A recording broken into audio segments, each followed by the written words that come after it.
अभिवादे अहमस्मि नीतीश भारद्वाज अत्र भवतां स्वागतम् एतस्मिन् डीडी न्यूज़ वार्ताप्रसारणे सर्वादौ मुख्यवार्ताः।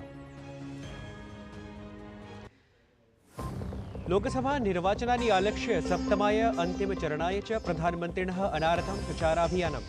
पश्चिमबङ्गालस्य मथुरापुरे जनसभा सम्बोधनानन्तरम् ओडिशाराज्ये कुर्यात् जनसभाः। लोकसभा निर्वाचनानां प्रचाराभियाने भाजपादलस्य मुख्यप्रचारकः अमित शाहः उत्तरप्रदेशे अथ च जेपी नड्डा झारखण्डे पश्चिमबङ्गाले च कुर्यात् प्रचारम्। नितिन गडकरी हिमाचले कुर्यात् जनसभा। नैर्वाचनरणे विपक्षः अपि पूर्णशक्त्या प्रचारं करोति। मल्लिकार्जुन खड़गे ओडिशा राज्ये तत्रैव प्रियंका गांधी हिमाचले कुर्यात् दलस्य प्रत्याशिने प्रचारः। तत्रैव अखिलेश यादवः उत्तरप्रदेशस्य रॉबर्ट्सगंज इत्यत्र कुर्यात् जनसभा। रेमल चक्रवात कारणात् अतिवृष्ट्या पूर्वोत्तरभारतस्य नैकेषु क्षेत्रेषु जनजीवनं दुष्प्रभावितम्। मिजोरमे भूस्खलनेन मृतकानां संख्या विवर्ध्य 28 अभवत्। तत्रैव वृष्टिप्रकोपात् मेघालये एकः, असम राज्ये च 3 जनाः मृताः। उत्तरभारते भीषणोष्ण्यं। राजस्थानस्य चुरू अथ च हरियाणा राज्ये सिरसा इत्यत्र तापमानं 50 डिग्री सेल्सियस् परिमितम् अधिकम् अभवत्। ऋतुविज्ञानविभागानुसारं दिल्ल्यां भीषणोष्णता कारणात् रक्तसञ्चेतना ख्यापिता। भारतीयः पर्वतारोही सत्यदीपः गुप्ता समाचरयत् इतिहासम्। एकस्मिन् ऋतुसत्रे एव माउंट एवरेस्ट अथ च माउंट होल्से इत्यनयोः शिखरयोः आद्यारोही अभवत्। 5 निमेषोत्तरैक 10 होरासु एव उभयोः शिखरयोः कृतवान् आरोहणम्। अथ वार्ताः विस्तृतीकृताः। भाजपादलस्य मुख्यप्रचारकः प्रधानमन्त्री नरेन्द्र मोदी लोकसभा निर्वाचनस्य अन्तिमाय सप्तमचरणाय अनारतं जनसभाः कुर्यात्। प्रधानमन्त्री अद्य प्रातः पश्चिमबङ्गालस्य मथुरापुरे जनसभां सम्बोधयेत्। तत्र सः भाजपादलस्य प्रत्याशिनः अशोक पुरकैतस्य पक्षे प्रचारं कुर्यात्। लोकसभा निर्वाचनस्य अन्तिमचरणाय भाजपादलं पूर्णरूपेण प्रचारप्रसारे संलग्नं दरीदृश्यते। भाजपादलस्य वरिष्ठः नेता गृहमन्त्री अमित शाह उत्तरप्रदेशे सततरूपेण 5 जनसभाः सम्बोधयिष्यति। अमित शाह महाराजगंज, देवरिया, बलिया, रॉबर्ट्सगंज, गाजीपुर लोकसभाक्षेत्रे च जनसभाः समाचरयेत्। तत्रैव भाजपादलस्य राष्ट्रीय अध्यक्षः जेपी नड्डा झारखण्डे देवघर जनपदस्य सारठा क्षेत्रे जनसभां सम्बोधयेत्। भाजपादलस्य प्रमुखः नेता उत्तरप्रदेशस्य मुख्यमंत्री योगी आदित्यनाथः गोरखपुर क्षेत्रे अथ केन्द्रीयः मन्त्री नितिन गडकरी हिमाचलप्रदेशस्य कुल्लू क्षेत्रे नैर्वाचनिकीं जनसभां सम्बोधयेत्। तत्रैव लोकसभा निर्वाचनस्य अन्तिमचरणाय विपक्षीदलानि अपि पूर्णरूपेण प्रचारकार्ये संलग्नानि। एतत्क्रमे ओडिशायां कांग्रेसदलाध्यक्षः मल्लिकार्जुन खड़गे, हिमाचलप्रदेशे कांग्रेसदलीया महासचिवपदासीना प्रियंका गांधी, समाजवादी दलस्य प्रमुखः अखिलेश यादवः रॉबर्ट्सगंज क्षेत्रे जनसभाः सम्बोधयेत्। प्रधानमन्त्री नरेन्द्र मोदी गतदिवसे पश्चिमबङ्गालस्य बारासात क्षेत्रे नैर्वाचनिकीं जनसभां सम्बोधितवान्। प्रधानमन्त्री तृणमूल कांग्रेस दलम् इंडी संयुतिं च कट्वालोचितवान्। प्रोक्तवान् च एतानि दलानि न कदापि विकासस्य चर्चां कुर्वन्ति। एतेषां प्राथमिकता केवलं तुष्टीकरणमेव अस्ति। टीएमसी और इंडी गठबंधन को आपके विकास से कोई मतलब नहीं है। इनकी सबसे बड़ी प्राथमिकता है अपने वोट बैंक का तुष्टीकरण। टीएमसी ने लाखों ओबीसी नौजवानों का जो हक मिला था उनको संविधान ने दिया था, बाबा साहब आंबेडकर ने दिया था, देश की पार्लियामेंट ने दिया था, वो ओबीसी का जो हक था रातों रात ये वोट जिहाद वालों को मदद करने के लिए इन्होंने लूट लिया है। झारखण्डस्य दुमका-स्थले प्रधानमन्त्री नरेन्द्रमोदी नैर्वाचनपरां जनसभां सम्बोधितवान्। तेन उक्तं यत् विपक्षस्य इण्डी संयुतेः उद्देश्यं केवलं भ्रष्टाचारपरमेव वर्तते। प्रधानमन्त्री आशां प्रकटितवान् यत् जून मासे 4 दिनाङ्कात् पश्चात् यदा पुनः एनडीए संयुतेः प्रशासनं भविता तदा भ्रष्टाचारिणः विरुध्य कार्याचरणम् अतीव द्रुतगत्या भविष्यति। केन्द्रीय गृहमन्त्री अमित शाह ओडिशायाः जाजपुरे जनसभां सम्बोधयन् बीजेडी शासनम् आक्षिप्तवान्। तेन ओडिशायाः मुख्यमन्त्रिणं नवीन पटनायकं विरुध्य रत्नभण्डारकोषमाश्रित्य प्रश्नः उत्थापितः। अमित शाह प्रोक्तवान् यत् ओडिशायाः जनाः ज्ञातुमिच्छन्ति यत् रत्नभण्डारस्य सम्पूर्णं धनं कुत्र गतं। तस्मिन् विषये जनाः ज्ञातुमिच्छन्ति। नवीन बाबू तक आवाज जानी चाहिए।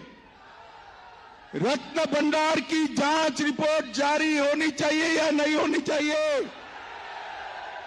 मैं आज यहां से नवीन बाबू को पूछना चाहता हूं, नवीन बाबू, रत्न भंडार की चाबी कौन चोर गया?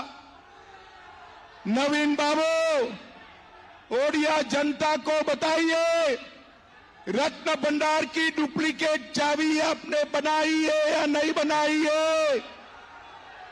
नवीन बाबू, आप ओडिया जनता को बताइए, रत्न भंडार उसके बाद खोला गया या नहीं खोला गया? और नवीन बाबू, रत्न भंडार में से जो माल निकला वो कहां गया, इसका हिसाब क्या है? केन्द्रीय मन्त्री अनुराग सिंह ठाकुरः कांग्रेस दलीयां नेत्रीं प्रियंका गान्धीम् इत्येतां कट्वालोचयन् पृष्टवान् यत् महिलाः विरुध्य केवलं वार्ताकरणेन न किमपि भविष्यति। यतोहि प्रियंका गान्धी कदापि कांग्रेस संयुति शासनेषु राज्येषु महिलाः विरुध्य अत्याचारे न स्थिरा दृष्टा। देना बहुत आसान था, लेकिन न कभी लड़ी न कभी लड़कियों के लिए खड़ी हुई। ये तो महिलाओं के साथ अत्याचार, अपराध और उनकी हत्या भी हुई, तभी प्रियंका गांधी नजर नहीं। नेहा कांग्रेस के काउंसलर की बेटी थी, निकाह करने के लिए, जबरन निकाह करने के लिए उन्होंने मना किया, गला रेतकर हत्या कर दी गई। उनकी सरकार में उनके काउंसलर की बेटी को न्याय नहीं मिला, लेकिन वो नजर नहीं आई। लड़की हूं और लड़ नहीं सकती हूं। कांग्रेस दलाध्यक्षः मल्लिकार्जुन खड़गे अमृतसरे वार्ताहर सभान्तर्गतं पंजाब राज्ये शासनाधीनम् आम आदमी पार्टी इत्येतत् दलम् आक्षिप्तवान्। उक्तवान् च तत्रत्याः कृषकाः सम्प्रति स्वीय पैतृकीं भूमिं विक्रीय स्वबालकान् विदेशं प्रति प्रेषयन्ति, येन जनाः मद्यपानात् दूरीभूताः स्युः। किसान अपनी जमीन बेचकर अपने बच्चों को विदेश भेज रहे हैं, इस डर से कि वो नशे की लत में ना पड़े और हर व्यक्ति पलायन करने को मजबूर है, क्योंकि रोजगार के कोई नए साधन उपलब्ध नहीं है। ये हाथ बदलेगा हालात, इसमें हमने इस 5 न्याय को 25 उसमें गारंटी हमने दी है। तो ये 25 गारंटी, उसके अलावा 10 केजी फ्री अनाज लोगों को हम देंगे। भाजपा दलस्य नेता सुधांशु त्रिवेदी दलीय मुख्यालये वार्ताहर सम्बोधन माध्यमेन इण्डी इत्येतस्य संयुतिं ध्वस्तीकरणाय विषयान् उत्पादितवान्। असौ प्रोक्तवान् यत् पश्चिमबंगालस्य मुख्यमंत्री ममता बनर्जी आगामिने इण्डी युति दलोपवेशने न सम्मिलिता भविष्यति। अब आप बंगाल में आइए तो ये मीडिया में खबर आई है कि ममता बनर्जी जी ने बहुत स्पष्ट रूप से कह दिया है कि वो 1 जून को आहूत इंडी गठबंधन की बैठक में नहीं आएंगी, जिसे कहते हैं coming events cast their shadows before. यानी संकेत पहले ही देखने लगे कि ये पूरा का पूरा गठबंधन किस तरीके से विध्वंस की तरफ जा रहा है। देशस्य नैकेषु क्षेत्रेषु भीषणोष्ण प्रकोपः सम्प्रति दरीदृश्यते। विशेषतः देशस्य उत्तर-पश्चिम-क्षेत्रेषु भीषणोष्ण प्रकोपस्य कीर्तिमन्तः ध्वंसिताः दृश्यन्ते।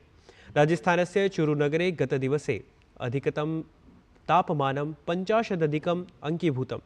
तत्रैव राजधान्यां दिल्ल्यां मुङ्गेशपुरक्षेत्रे तापमानं 49 अंकीभूतम्।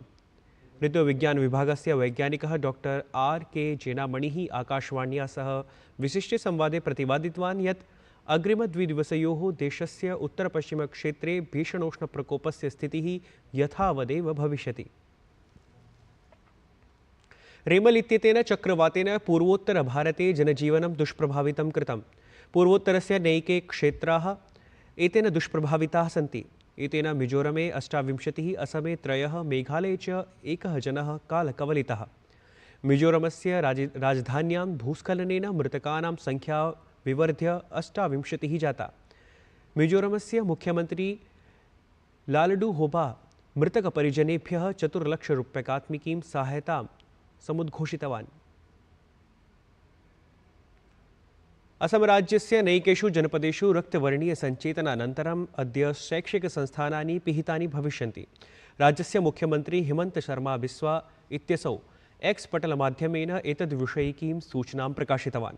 अवधेयं यत् नागांव, होजाई, पश्चिम कार्बी आंगलोंग, कार्बी आंगलोंग, गोलाघाट, दीमा हसाओ, कछार, हेलाकांडी, करीमगंज क्षेत्रेषु ऋतुविज्ञानविभागेन रक्तवर्णीया सञ्चेतना प्रकाशिता।